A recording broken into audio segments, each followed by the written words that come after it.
Good evening, everyone, and welcome to our first episode of Career Night this semester, which is going to be about court interpreting. So very exciting for the students who are registering in the course about translation and the law and legal translation next semester. I would like to welcome our special guest speaker, Karola Rangel. Karola Rangel is a Spanish court interpreter, and she works for the Language Services section in the New Jersey Administrative Office of the Courts.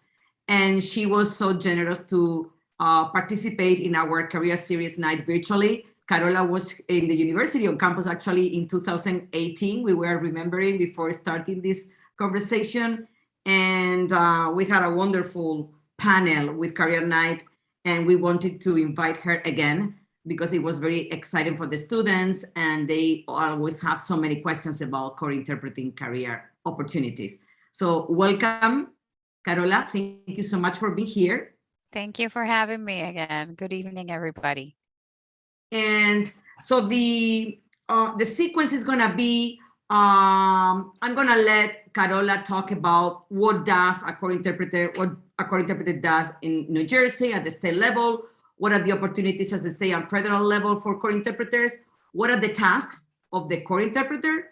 And also some career opportunities. Talk a little bit about the exams to become a court interpreter. What are the sections, the parts, and any other recommendations and pieces of advice that Karola has for our students in the Spanish major or Spanish minor. So without further ado, I'm going to leave the floor to Karola. And then, of course, we will have our Q&A. So you will have an opportunity to ask either in Spanish or in English, any questions that you may have for our guest. Thank you very much, Maria Jose, and good evening, everybody. Again, it's a pleasure to be here with you this evening. And court interpreting, I don't know what you know about court interpreting. I know that when I started a few years ago, I knew very little about it. And I was caught by it after attending a seminar, a session with Danny Spalma. I don't know if that name rings a bell. If you have seen it, chances are you may have seen an article or two by her. She's very well known in the field. And I started learning more about that, what court interpreting entailed ever since. And here I am, a few years later, as a staff court interpreter in the New Jersey courts. So what is court interpreting? It is interpreting for the courts. It is interpreting in the legal field.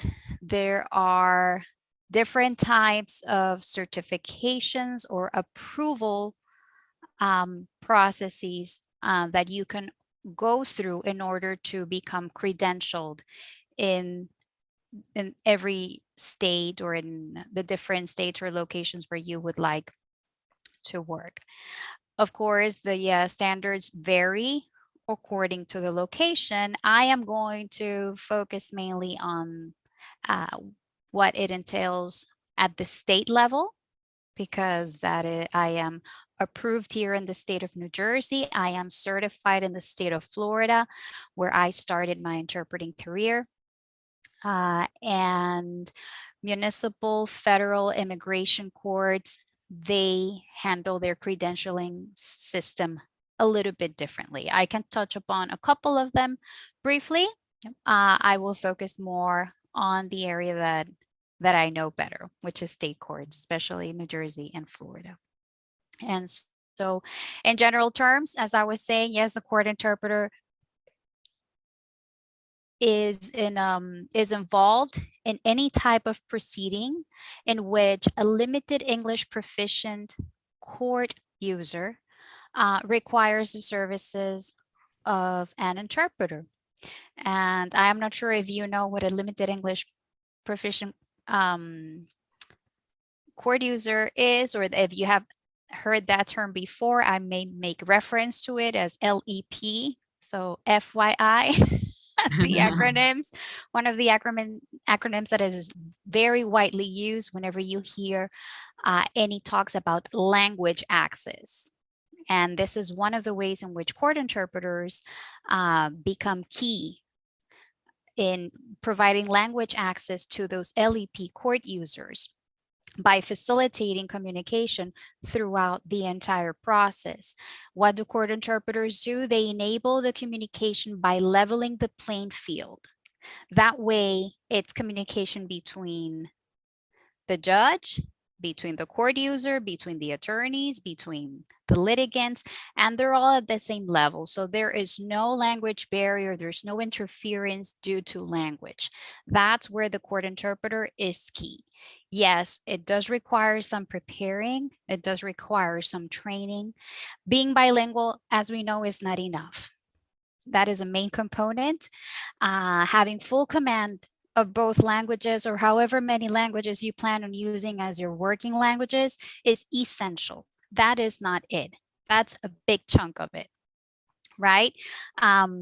As we know, we also, there's another big component, which is what? The technique, right? That's why you are most likely enrolled in classes, right? In courses, in other training programs, perhaps, because after you get the linguistic aspect, you also need to get all of those skills developed, polished, so that you can properly execute your job, right? And then a third major component, which is what you refine with experience, is conduct ethics. So if we were to divide what court interpreting entails, those are the three main areas, I would say, right? The linguistic aspect, handling, managing your language as well, the interpreting technique, the skill set, and then the ethics. You as a student, as an apprentice, as a beginner interpreter, as a beginning translator, you're going to focus on the first two in the initial stage of your career. The conduct, the ethics, yes, you can learn about the basics, but nothing like experience to help you fine-tune, develop that acumen, so to speak, right? To fine-tune, to gauge what's best, what's what, depending on the situation, right?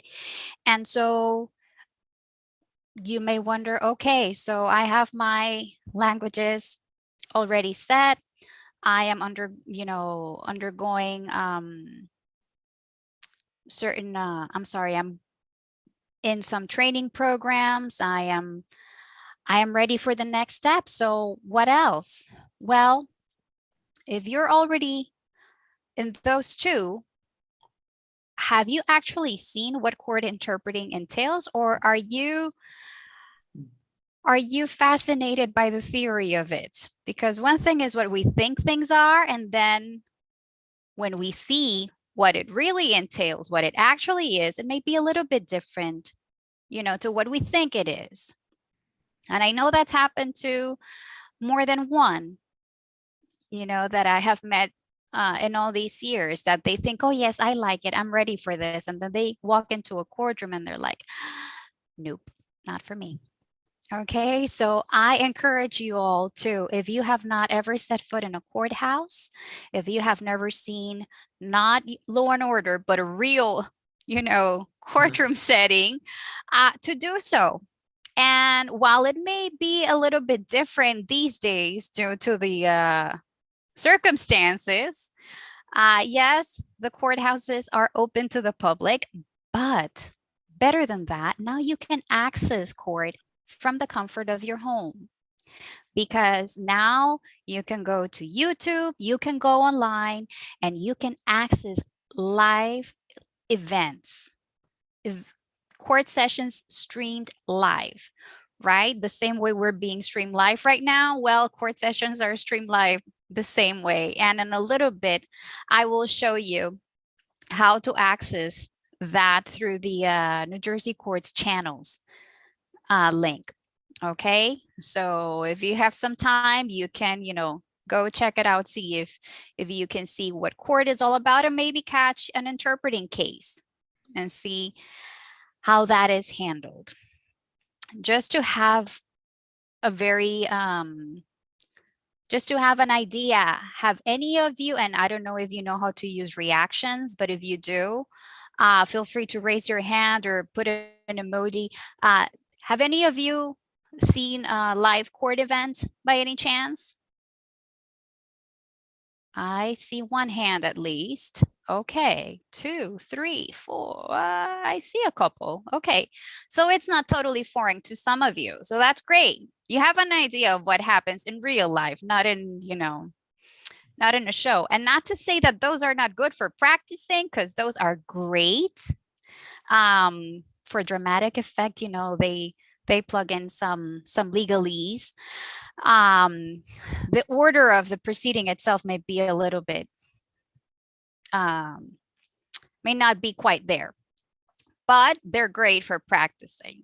And so, you already have your languages, you already have your skill set, you have already seen what goes on in a real courtroom. Okay, you think you still want to do this? Great.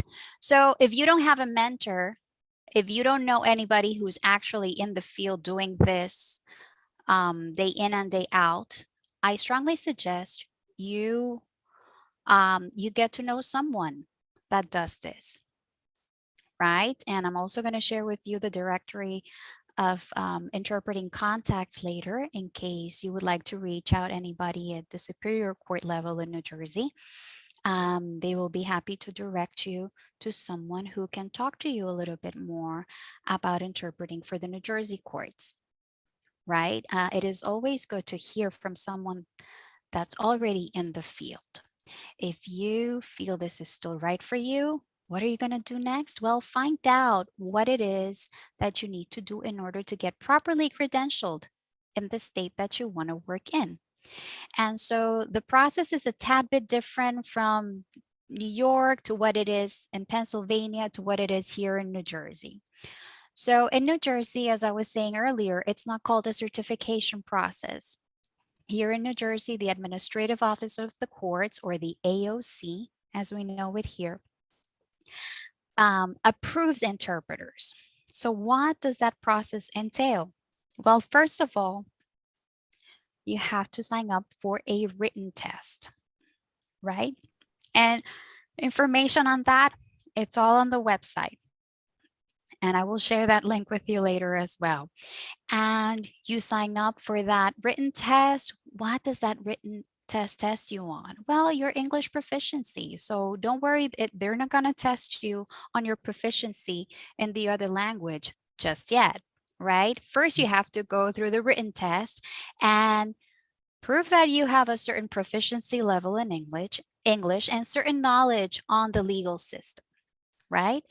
Once you make it with a passing score, what you're going to do next is that you're going to sign up for an orientation seminar. And you may wonder, an orientation seminar, but I'm already in the process, right? Well, that orientation seminar is a requirement before you are able to sign up for the oral portion of the test. Okay, so you first have the written portion of the test. Once you pass that, you have to attend an orientation seminar, and I'm going to tell you in a minute what that is all about. And then once you do that, you are then allowed to take the oral exam. Now, the oral exam has 3 sections. It tests you on sight translation or sight interpretation, in consecutive interpretation, and in simultaneous interpretation. In some states, it is required that you test on all 3 sections in one sitting. Like when I tested for the first time in the state of Florida, I had to take all 3 sections. I did not have a choice. And I either passed them all, or if I failed one, that was it. Luckily, I made it the first time. right? So whew, all said and done, but that's not the same for us, for everybody. Here in New Jersey, and it is the same case in other states, you can opt to do what is called the bifurcated model. What is that? Well, that you can take one section at a time. So you can start, and if the first one has to be the simultaneous section. Okay. And then once you pass the simultaneous section, you can then sign up for the side translation portion and for the consecutive portion. Right. And then I'm going to go to the classifications in just a second, because that is something that is covered extensively in the orientation seminar, which is a full day seminar, right? And that in that seminar, we share with you the Code of Professional Conduct, the canons that it covers. Also, we go into detail as to the different sections of the test, what is taken into consideration, how much, what percentage of what is assigned to the test, as far as idioms, grammar, vocabulary, and things of the like, right? And it is, every time we ask the question, has this been a useful seminar to you? Every time we get the same, even from experienced interpreters that have to attend it to fulfill the requirement to gain reciprocity in the state, right? So it is always useful. It prepares you, or it gives you a better idea of what you are going to see on test day, right? And we also cover the different classifications. So just the same way you get, if you get a 70, you get, that is assigned a letter grade.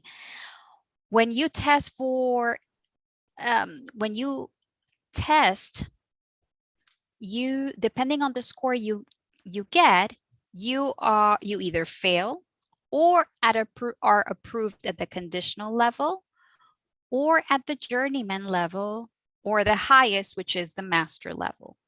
Okay, so what are the scores to, be classified under each one? Well, in order to be classified at the master level, you need a passing score of 80 or more in every section of the test. And if we're talking about the side translation portion, you have to get 80 or above in both directions, right? So if you get 81 in the section that goes from English into Spanish, but then you get a 78 in the Spanish into English section, no, you have to retake in order to be able to make it at the master level. Both scores have to be 80 or above. And then if you make it 80 or above in both, and then in the written, and then the consecutive, and also in the simultaneous, then you're considered fully master. Otherwise, you are considered at the lowest level that you, at the lowest score level you made. So master, 80 or above in every section. For journey, 70 to 79.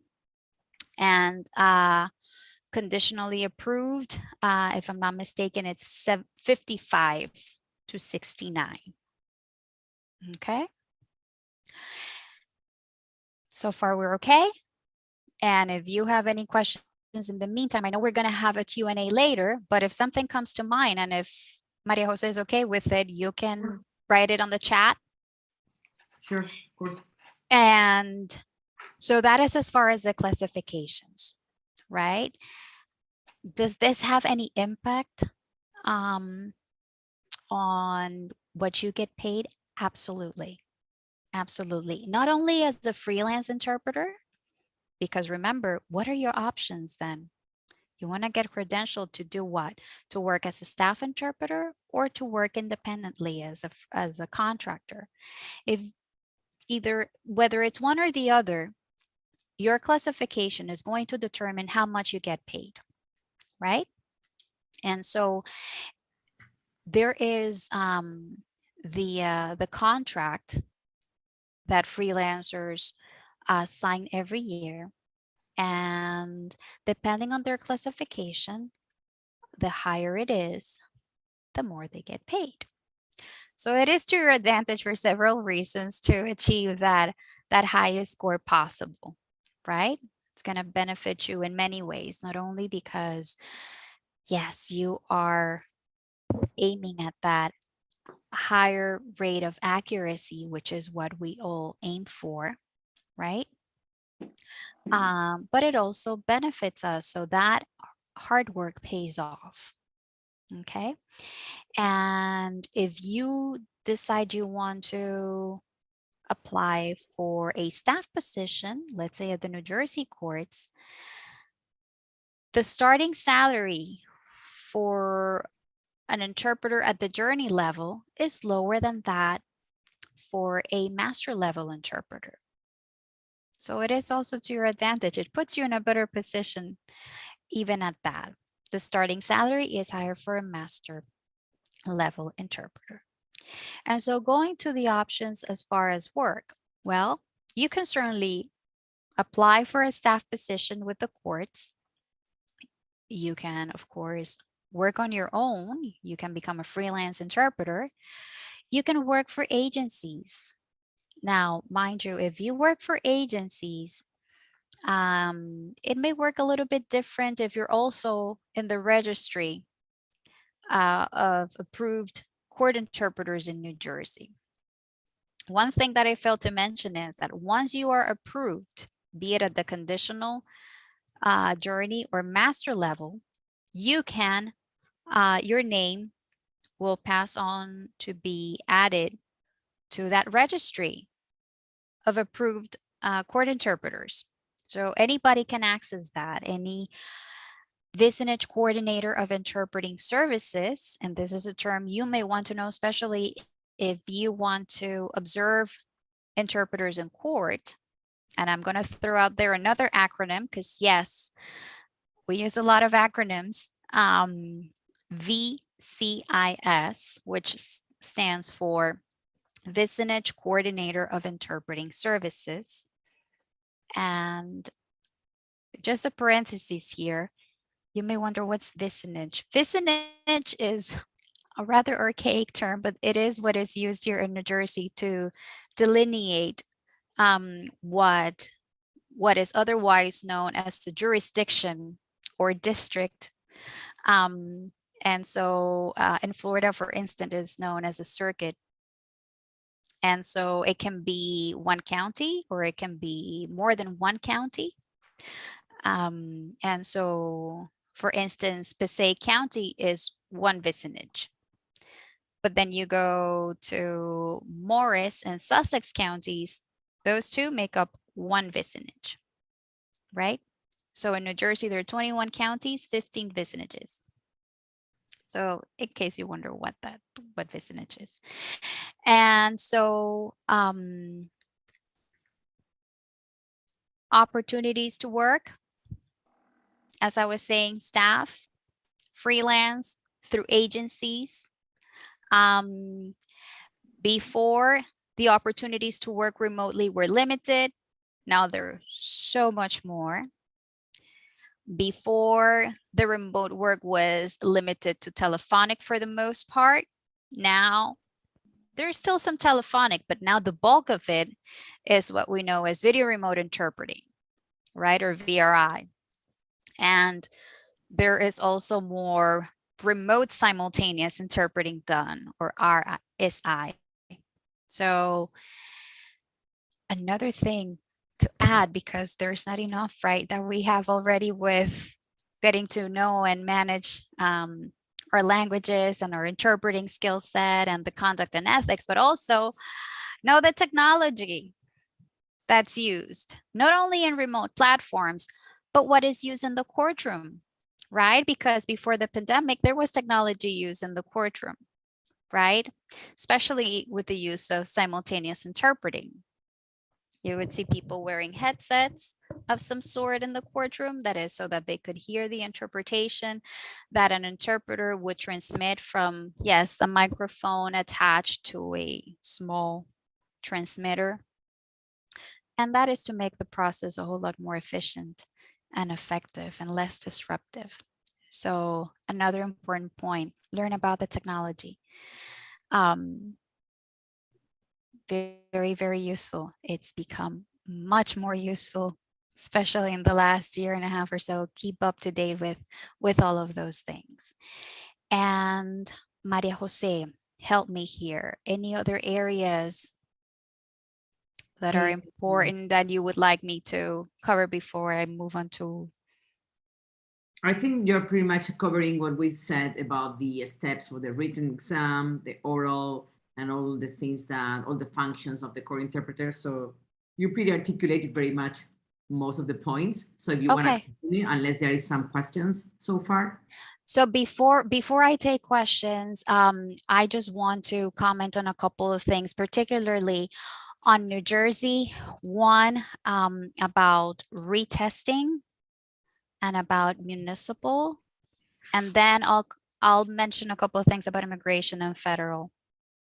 Okay. So in New Jersey, as I said, you have the two models. You can take all sections of the oral test in one shot, or you can take the bifurcated model, so one section at a time. So let's say that you made it at the journey level in two of them, and you made it at the master level in the third one. So do you want to stay at the journey? Because what counts is your lowest classification as your overall classification. Well, you asked me when I came here, no, I didn't want to stay at journey. I wanted to bump up.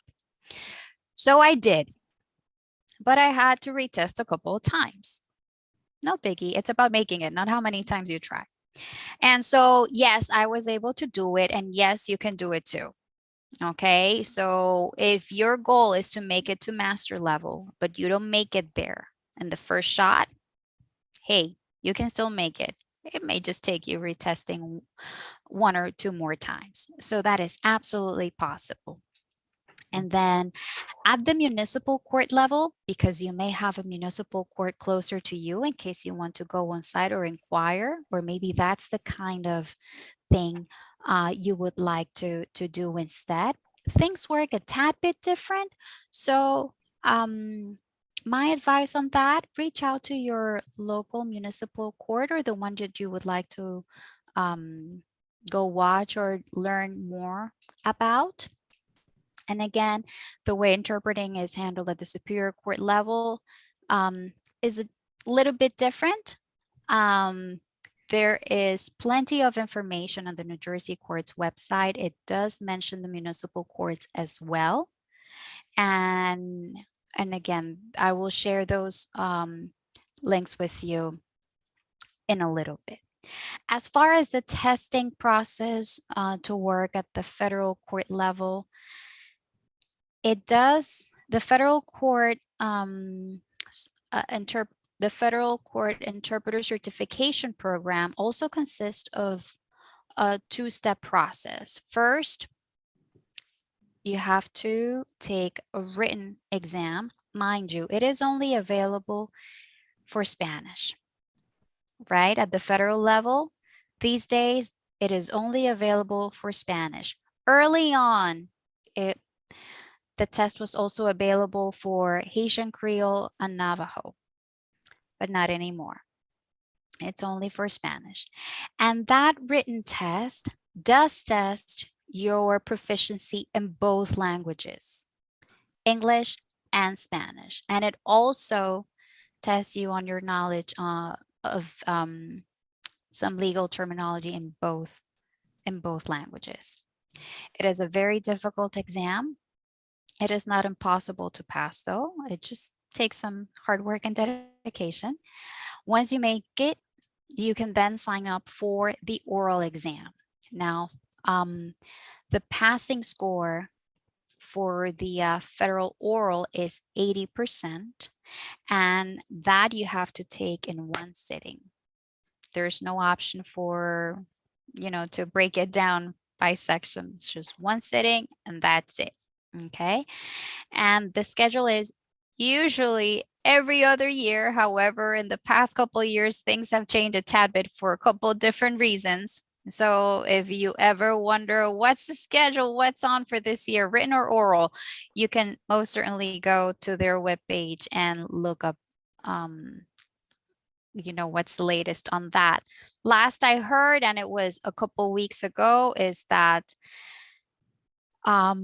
there's no set date for the oral. So it's canceled until further notice. So that's for the oral. And I don't recall what they said about the written, but you can certainly go to their webpage and see what they have there. As far as immigration, it depends on whether you work for them through an agency. Some agencies, such as some may have heard, and this is in no way any advertisement or anything. This is public knowledge that SOCI has a contract with the immigration courts. And so they have their own process of credentialing or approving interpreters to work for immigration court. And there is information available online on how to do that, what that process entails. There is no, let's call it certification or approval test like states have, and most states use the tests that have been developed for the National Center for State Courts. Okay, some states have their own tests. I believe California is one of those. I'm not sure if New York. And so for immigration is a little bit different. Yes, some immigration courts do have their staff, have some interpreters on staff. And yes, they do have to go through a testing process as part of their job application and interviewing process. I know that because I have two dear friends and colleagues who went through that a couple of years ago. And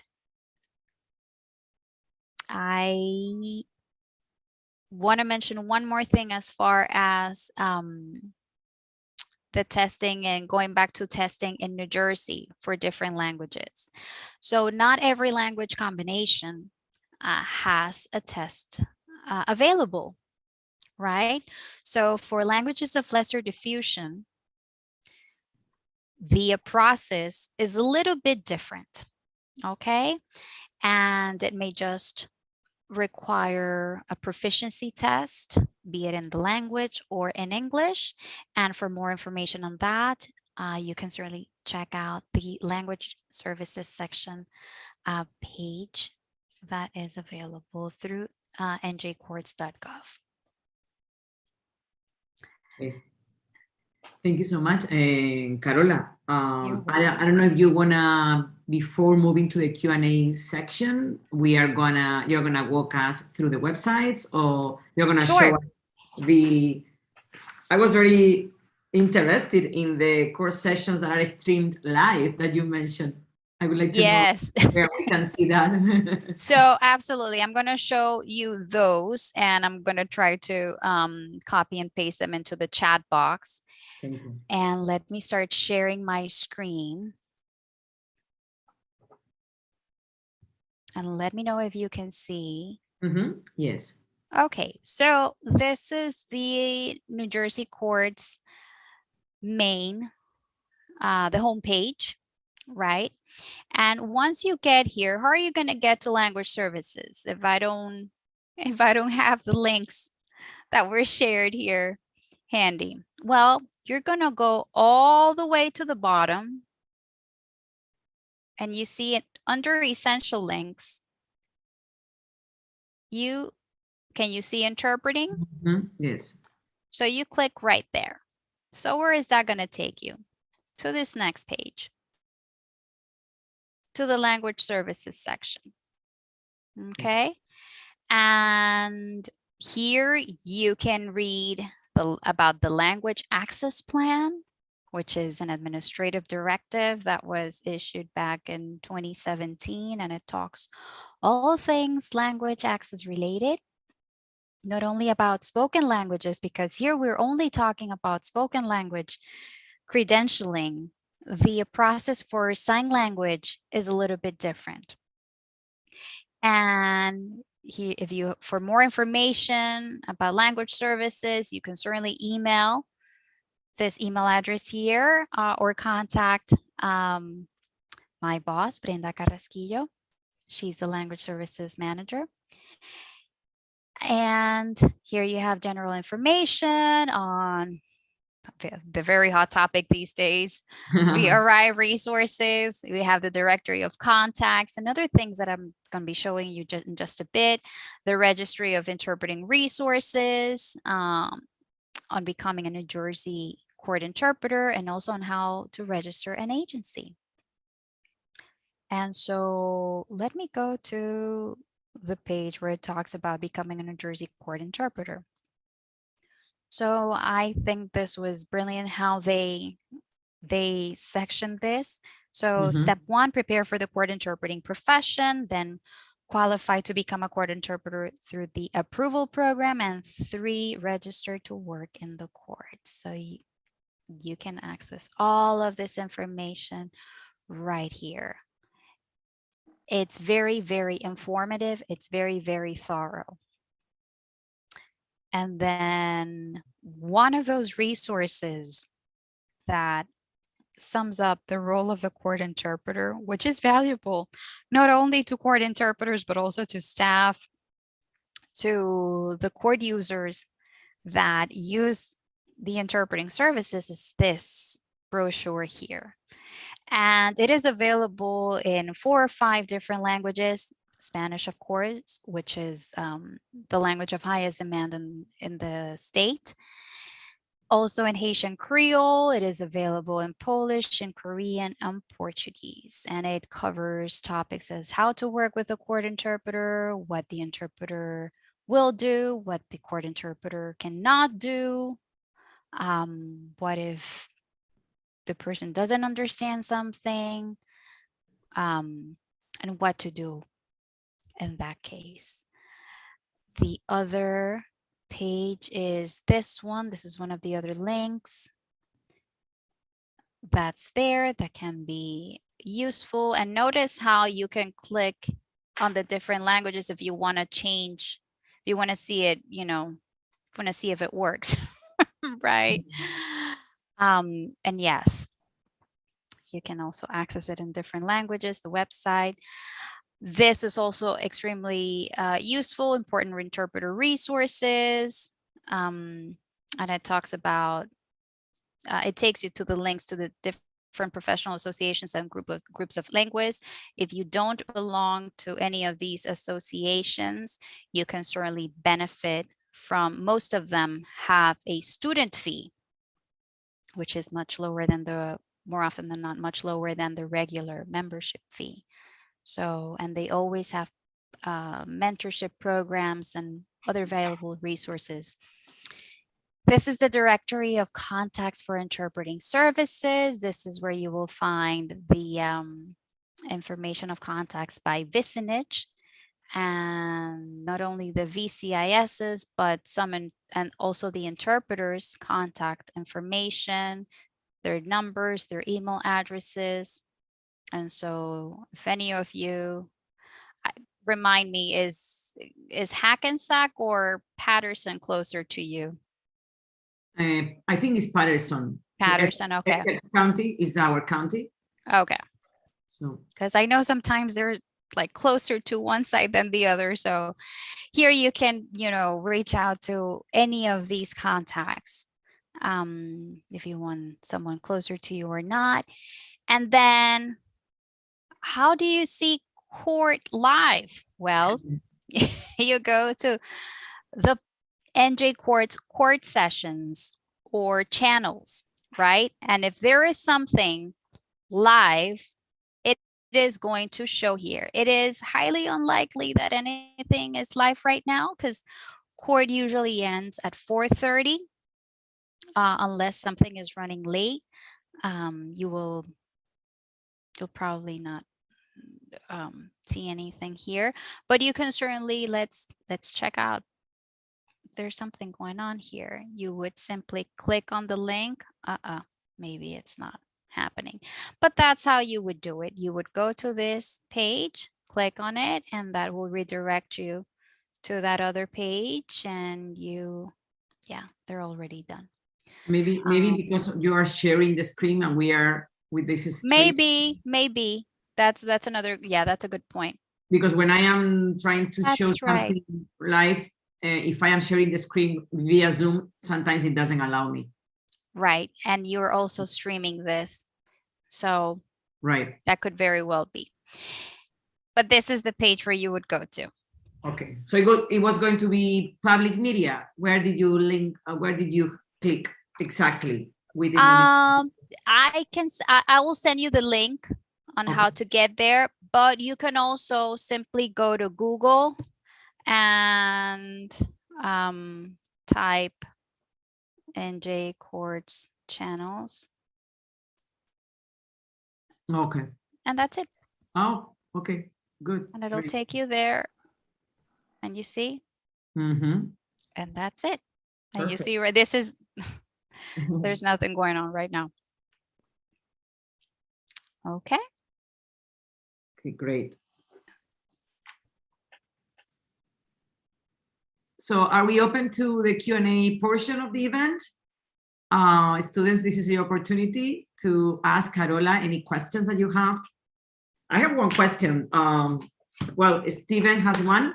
A quick question. How often is the exam in New Jersey, the court interpreter exam? How often is offered? Is offered?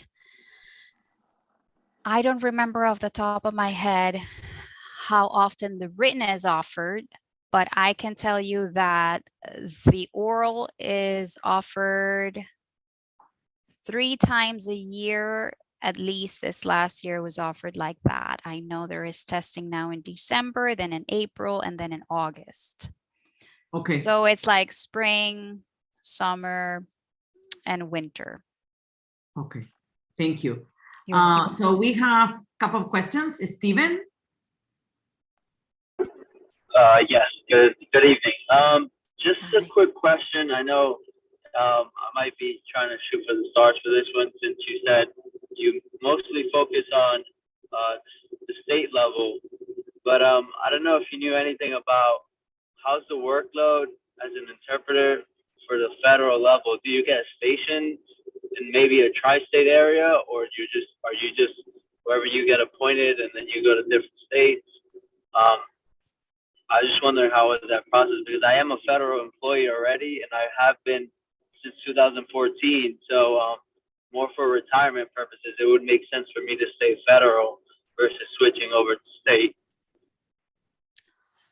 I cannot speak in too much detail about federal because I don't know the system all that well. I can only share what I know, even at the personal level, from what I've learned, and because some of my mentors do work for the federal courts. There are positions. When the positions open, let's say there's a vacancy in Miami, you would have to apply there, and it's for that position there. In New Jersey, as far as I know, there's only one staff interpreter, and that staff interpreter is based out of Newark. And as I understand, she travels if there are hearings in Trenton, if there are hearings in Camden. They also hire freelance interpreters when it's not enough with their own staff. That is what I know. Okay. As far as there being, I am not aware of there being like a position that can travel around. I am not aware of that. I can tell you that there are areas that certainly have a higher demand at the federal level. For instance, the border states. The Southwest is always going to have a need for interpreters. at the federal level. And some don't think of Puerto Rico, but Puerto Rico does have a federal state. And yes, English is the language of the record. So if you walk into a federal courthouse in Puerto Rico, what goes on the record is English, is not Spanish, even if everybody is bilingual there. Okay, so yes, there are several staff interpreters in Puerto Rico, for instance, and in California, I know that the staff in a couple of courthouses is more than 5. I don't know exactly the numbers. Also here in the Southern District of New York, there are a few, and in the Eastern District as well. And as we know, they've had very high profile cases in recent years. So a lot of pressure for those interpreters for sure. I'm sorry if I was not able to fully answer it, but I did the best I could with what I know. Yeah, thank you. That was suffice. Thank you so much. You're welcome. Thank you. So we have 4 more questions. I'm gonna give the floor to the person in the order that I have seen either in the chat or with the hands raised. So Erika Paulino. Hi, I have a question about the classification. So I know you were mentioning like the different classifications can like determine your salary, but do the different classifications determine like what you can do in like the core and in interpretation? Not always. However, when it comes to trials, the way the language is set in the language access plan, which is the main guidance as far as language access, interpreting services, and so on and so forth, you want to go with the highest first, right? The same way if you were to go to a specialist, let's say in healthcare, or you want to go to another professional, you would like the top of the line, right? And if you were a defendant in an unfortunate situation in another country, what would you like? You would like the highest accuracy level possible, right? You don't want to be misunderstood. You do not want to misunderstand. So what would that be? Based on scores, and it would be a master level interpreter. So when it comes to trials, they are usually assigned to master level interpreters. But yes, they're also assigned to journey level interpreters. Whenever there is a master interpreter available for that trial, chances are the master interpreter will be assigned first to more complex. But that does not mean that the rest cannot work that. Now, when it comes to conditionally approved, at the Superior Court level, conditionally approved are used in very limited circumstances. That is a little bit different when it comes to municipal courts. Okay, and more information on that in the on the language access plan, and also you can go you can see or ask municipal court administrator or the vicinage coordinator of interpreting services. Gotcha. Thank you. You're welcome. Okay, next I'm gonna read a question that Josmari Medina has posted in the chat, if that's okay. Unless Josmari, you wanna say that yourself. Oh, it doesn't matter. You can post a question if you want. You can ask. So I was wondering, because you spoke about the idea of some people have the idea of what working at a court is like. And what it actually it's like. So I was wondering if like your own preconceptions of the court aligned with what you walked into, and like what were the hardest parts to adjust, or like what was like whatever you enjoy the most of having that adjustment, if you had to adjust to what it actually was. It's interesting you asked that about the preconceived notions, what you think it is and what it actually is, and how you respond to that. Because before joining here, I was talking to, I've had the privilege of having wonderful mentors throughout my career, and I was consulting on her. Even though I've been in the profession since 2006, I still consult with my mentors. And when I started in the private sector. right? So I was not going to court all that much. So it was depositions, statements under oath. And so the setting is a little bit different. It's usually a conference room. So it's more like a meeting vibe, so to speak. Yes, there is a court reporter and it's a legal proceeding nonetheless. But then once I had to go to a courtroom, oh my God, this stress level, I was always like super uber nervous. I'm like, okay, I need to be focused, because I felt the pressure. Whatever you interpret or misinterpret can have a huge impact on the outcome in some way, be it financial, be it on who is assigned custody or what type of sentence somebody is assigned. So it is a huge responsibility. So I learned to overcome that stage fright, so to speak, in depositions and whatnot, much more sooner.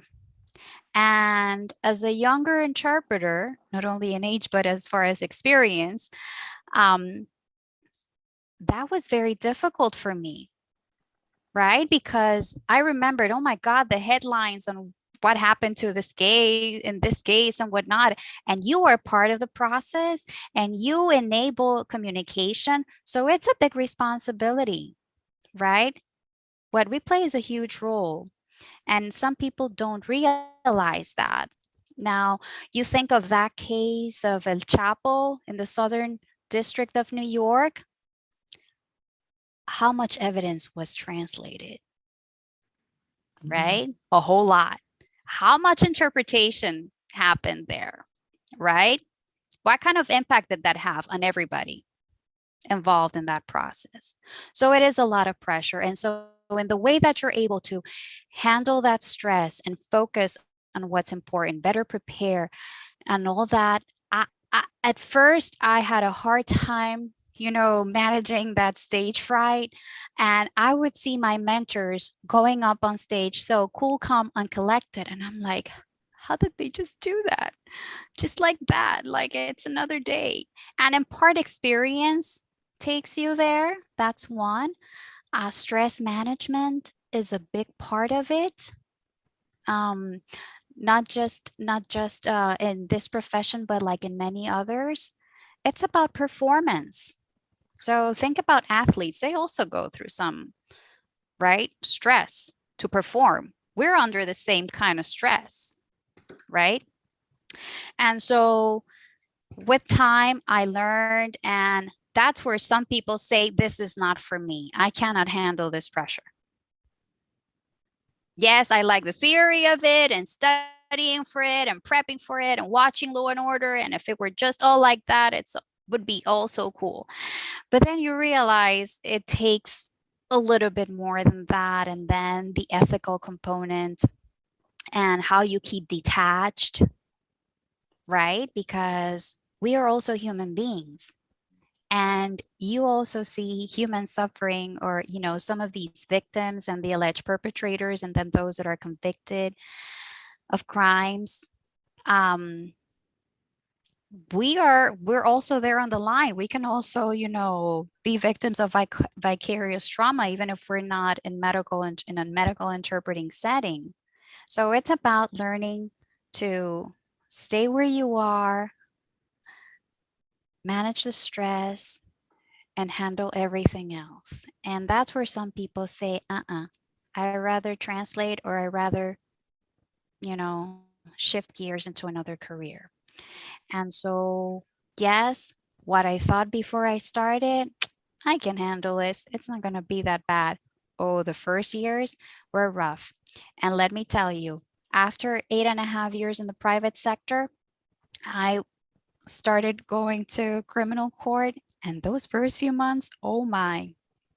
And I still get butterflies. And one of my mentors say, if you ever lose that, no bueno. Right? You should always have a little bit of that, because if you ever lose that, that means you become maybe a little overconfident and you don't want to get you don't necessarily want to get there. Confident, yes. Overconfident, watch out. Okay, this is a never-ending learning process. You are constantly learning because laws change, language evolves. So we gotta keep up with the times, with the language, with everything. So I hope I answered your question. Oh, you did. That was great. Thank Okay. you. You're welcome. Carola, we have at least 5 more questions in the And queue, in the line. Yes. Are you okay with taking all Yeah. that? Yeah. Okay. So Claudia Freire is next. Thank you. Hi, good evening, everyone. Yes, I don't know much about the court system, to be honest. This is all very interesting. I would like to know if there's such thing as a conflict of interest in the courtroom where I am not allowed to be an interpreter to someone that I might know.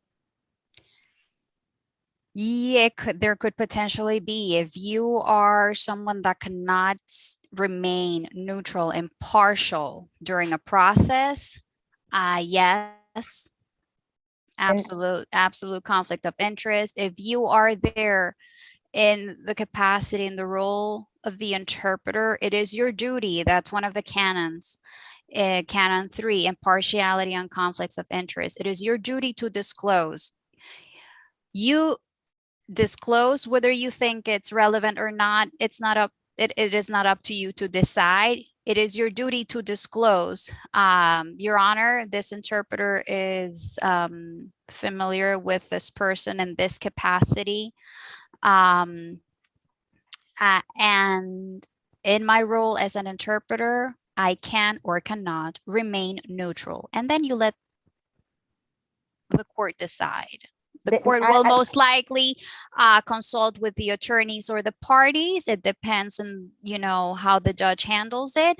But your duty as an interpreter, if you're there in that capacity, is to disclose, to report. What happens after? If they say, oh, okay, you can remain. If you can remain neutral, then you can act in your capacity as an interpreter, or the judge may say, no, thank you for disclosing. We cannot have you as our interpreter. And then things will take their course. The important thing here, disclose. Even if you think it's trivial, but it was only one time. You never know when it can come back to you in some way. Maybe, somebody remembers something. Oh, I remember that interpreter and she was chatting. And it's all about perception. Okay? What it is versus the perceived notion, right?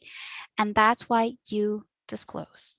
Okay, thank you. Thank you. You're welcome. Gracias. Daine Ocampo, you are next. Daine, you have a question. Hi, yes. So in high school, I'm sorry, Dania, but your sound is very low. You need to speak up or come closer to the mic. Can you hear me better now? No, actually. Teeny tiny bit better, but can you speak up a little bit louder? Can you hear me better now? Yes. Okay. Oh yeah, in high school, our history teachers took us to the Newark court, and the person who guided us told us that there was a sense of urgency of hiring more interpreters. But as you said, I think New Jersey only has one federal, and they said that they barely had any locally to work with them. But even though they desperately needed and still need interpreters, there wasn't any emphasis on hiring them in general. Why is that? So I cannot necessarily answer the whys from a hiring perspective. I can tell you that if what you visited was the federal courthouse, yes, there are less federally certified interpreters than there are state approved court interpreters. The federal testing program, the federal test is very difficult, it's very challenging. So that's why it's, so high level, so highly regarded. You have to make it at the 80% score or higher. And that's one. You have a smaller pool of interpreters to select from. And then you have interpreters that don't necessarily live in the area. And then on top of that, they may prefer to work as freelance interpreters. So there are a lot of different components to take into account, right? And so I am not sure if this is what you were asking about, but I hope I was able to give you a few factors that come into play as to why some areas have more difficulty in finding the appropriately credentialed interpreters. Okay, thank you. You're you. welcome. Claudia Dagnone? You're mute. We cannot hear you, Claudia. Not yet. Hi, yes, yeah, my question was like, I want to know how is like the aspect of the background check. I remember I had a friend that wants to work for immigration, and she, she disappeared from the media, and she told me, oh no, it's because I'm going to work for immigration. They told me I need to close all my social media and I need to be invisible for the world. I was like, what? And she said, yeah, they told me, and it was only like to apply. I said, what? So I was kind of, because, one time, it caught my attention to work for immigration. I went several times, and it was like, oh, that's nice. I had actually my interview, my husband didn't speak the language, and we have an interpreter by phone. And I said, oh, that's something that interests me. But then when I heard that, I said, wow, no, I don't want to be invisible for the world. So let me tell you that I had never heard that about immigration courts. Am I surprised? No, certain, not only governments, but also private organizations have certain rules that you may learn of sometimes and be like, what? That's nuts. But you know what? I tried to check. I tried to Google the person that interviewed me, and I couldn't find him. So I don't know for a fact, and that those are more, I guess, HR related questions, and it's about what each organization does for the I guess to protect the integrity of the process and everything else. So I'm sorry, I don't know. So my thoughts on that, contact HR or inquire a little bit more as to that directly with the organization you are looking into. Okay, but so then for the court levels, nothing like that, because for a teacher, I have like certain things that I cannot pause and things like that. So what is the level like for to be an interpreter in New Jersey? Is just there is the same way there is a code of ethics for interpreters, there is a code of ethics for court staff. And so there are certain things that you also have to abide by. And when you are hired as a court staff, as a court employee, you are provided with all that information. Of course, if you are applying, you can inquire ahead of time to see if you want to move forward with the process or not. But again, that's more of an HR related topic. Okay. Thank you. Okay, Thank you. You're welcome. A couple of more questions. Liam, Sure. You have a specific concrete Hi. Thank you very much. It was very informative. I received all of it and just like receiving. One of the questions that was just keep popping in my head was how is like the community in with your colleagues like or other people in the market? Are they like willing to help, or is it like, no, it's not going to help me, it's not going to benefit me, so you're on your own kind of a thing, like with other interpreters, if you ever want like help or anything? So more often than not, you're going to find some camaraderie, some willingness to help. Like I said, again, I've been beyond fortunate, privileged to have had so many role models from very early on in my career. And starting with the first one, Janice Palma, that if any of you Google her, you're going to see all the many articles she has published, how active she's been since the inception of the National Association of Judiciary Interpreters and Translators organization, aka Najit, and what it was before. I don't know if I'm dating myself by mentioning a thing or two. The Mirta Vidal Orrantia Foundation, I believe it was called, which was born in New York City. So people who were very involved early on, also Maria Cristina de la Vega. I'm talking about interpreters that have dedicated their lives to really polish their skill, to make it better, to share their knowledge, and have an interest in actually having this dynamic flow.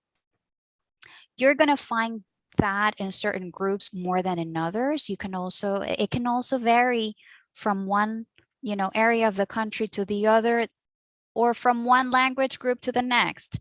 I can tell you that when I lived in Miami, back in 2000, I was there from 2005 to 2015. The group of Portuguese interpreters that I would hire, for instance, for certain events, was very close. They helped each other so much, and they would refer, things to each other. If I can't call so-and-so, they know. That the same happened with every language group? Not always. You have a couple different factors. You have, your professional persona. You also have your personality, right? Your character. So you have a combination of different elements. And so it's all in the willingness you have to be open to share. And I can tell you that fortunately for me here in New Jersey, when I arrived here, I felt welcomed. And I have been very fortunate to work with the people that I have. And yes, it is easier to work with some than it is with others, because you feel you're both on the same wavelength. I'm one that likes to prepare ahead of time, and maybe that person likes to prepare ahead of time. Awesome, bingo. We have similar styles. But some people don't care to talk ahead of time. They just care to talk the day of, before the proceeding. It's about trying to work things out in some way. Thank you so much. I So appreciate it. You're welcome. Karola, the last question is from Shakira in the chat. She Okay. wrote, do you have to study specific courses in a university to work as an interpreter of courts? You do not have to take specific courses. Now, all studies that have been made so far, the research that's available is that those that have as a minimum a bachelor's degree are in a better position to do well in interpreting tests. Now, what courses help? If you take any linguistics, any like intensive grammar, even sociolinguistics, those can be, of course, very useful, but also general culture. I don't know if you have access to any Latin American studies classes or programs, or if you speak an Asian language.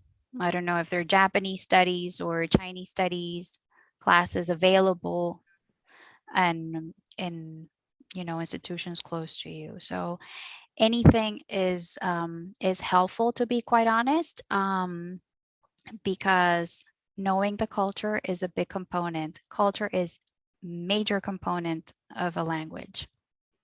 Sí, estoy totalmente de acuerdo. Voy a cambiar al español. Siempre me gusta como cerrar el evento Claro. en español. Al fin y al cabo esto es un evento bilingüe. Me alegro mucho que hayas comentado lo de la cultura. Efectivamente, nuestro departamento es Spanish and Latino Studies y tenemos un programa de LALS, hablando de las siglas, Latin American Latino Studies, y también siempre enfatizamos con el nuevo major clases de lengua y clases de cultura, ¿no? Clases de lengua, de lingüística, de traducción, de literatura, de estudios culturales. ¿Cuál sería, ya para cerrar, tu consejo, tu recomendación a los estudiantes que quedan aquí escuchándote, que casi todos son del Major in Spanish o están en el máster? Algunos son estudiantes graduados en el máster de español, algunos tienen un Minor in Spanish. ¿cuál sería tu recomendación general? También un poquito teniendo en cuenta si hay una demanda de core intérpretes en español. ¿Cuál sería tu recomendación para ellos? Que no te hemos preguntado de la demanda, pero aquí aprovecho para preguntar. La hay, por supuesto que sí. El 85% de los casos que se ven a nivel estatal requieren del servicio de intérpretes en español. El 85%. ¿Okay? Y esto es uno de los estados más diversos. Nueva Jersey no es tan grande territorialmente, geográficamente, pero tiene una diversidad inmensa, ¿no? Sí es un estado densamente poblado, sobre todo en el área centro-norte, y ahí es donde vemos, ¿no?, la mayoría de la diversidad, pero está, ¿no?, a lo largo y ancho del estado se ve, y sí, la gran mayoría de los intérpretes de planta del estado somos intérpretes de español, ¿no? De los 60 y tantos, casi 70 que somos, somos 60 y pico de español, después hay uno de polaco, tres de portugués y una de lenguaje de señas americana, ¿no? Entonces sí, hay una demanda altísima. Si esto es algo que realmente quieren seguir sobre lo que, ¿no?, sobre lo que quieren empaparse más, no duden en recurrir a todos estos recursos, ¿no? Orientarse, hablen, no tengan miedo. Hay tanta gente que está dispuesta a ayudarles, a mostrarles, ¿no?, el camino, y no tengan miedo. Sí, los nervios a veces al principio, ¿no?, puede que nos hagan dudar. No duden, no tengan miedo, ¿no? Habemos sobrevivientes, ¿no? Esto no mata a nadie. Y sí, y es la mejor manera de uno saber si esto es realmente lo que uno quiere, lo que es para uno, si da o si no. La única forma es realmente no indagar y conocer más al respecto. ¿Hay plazas? Las hay. Actualmente, si no me equivoco, por lo menos hasta la semana pasada, 2 vacantes en el condado de Essex, 2 en el condado de Hudson, había una en Passaic. Me parece que va a haber una en Camden próximamente. O sea que siempre hay la necesidad. ¿Por qué? No tan solo porque aumenta la población, sino porque también hay gente que se jubila, hay gente que se muda. O sea que la demanda existe. Okay, así que, y no tan solo a nivel estatal, también a nivel municipal, también en los tribunales federales. Como comenté, pues sí, ese proceso es un poquito más desafiante, más arduo por la naturaleza misma de los exámenes, pero no se desanimen. Si no la pasan a la primera, no se trata de cuántas veces toca, ¿no?, presentarse, sino aprobar y ya. Una vez uno tiene ese cartón, esa credencial, alguien pregunta cuántas veces lo tomaste. A mí nunca me han preguntado. Tienes razón. Jamás me han preguntado. Así que, y si logran aprobar, pues mantengan ese nivel de calidad, ¿no? Así que espero que con eso no haya podido darles un poquito de información valiosa y nada, adelante. Mucho éxito con todo siempre. Muchas gracias. Ha sido súper informativa la charla, Carola, y ha sido más que generosa con tu tiempo. Bueno, ha sido buena seña que tengan tantas preguntas, ¿no? También. Oh, por supuesto, sí. Si no hubiera sido preocupante, que nadie hubiera terminado muy rápido. Pero bueno, gracias una vez más, gracias a los estudiantes que han estado de ahí. nada. Estoy segura que están en su cabeza con un montón de preguntas, de comentarios, que se van a ir a las páginas web que les ha facilitado para saber más del tema. Y nada, estamos en contacto, ojalá que podamos seguir estas conversaciones o incluso posibilidad de pasantías, Bueno que lo mencionas. a preguntar. Sí hay posibilidades de pasantías actualmente debido a la situación, ¿no?, del COVID. Se ha puesto en pausa temporalmente. Casi siempre el Distrito Judicial 13º, que comprende Somerset, Hunterdon y Warren, que queda en el centro noroeste del estado, casi siempre tiene disponible, ¿no?, esa posibilidad de hacer la pasantía. Si no, comuníquense con el coordinador local y pregunten. Muy bien, muy bien. Pues Ok. muchísimas gracias de nuevo. De Un nada. saludo enorme y Igualmente. cuídense mucho. Stay safe. Muchas gracias. Igualmente. Gracias. Hasta Mucha luego. salud. Chao.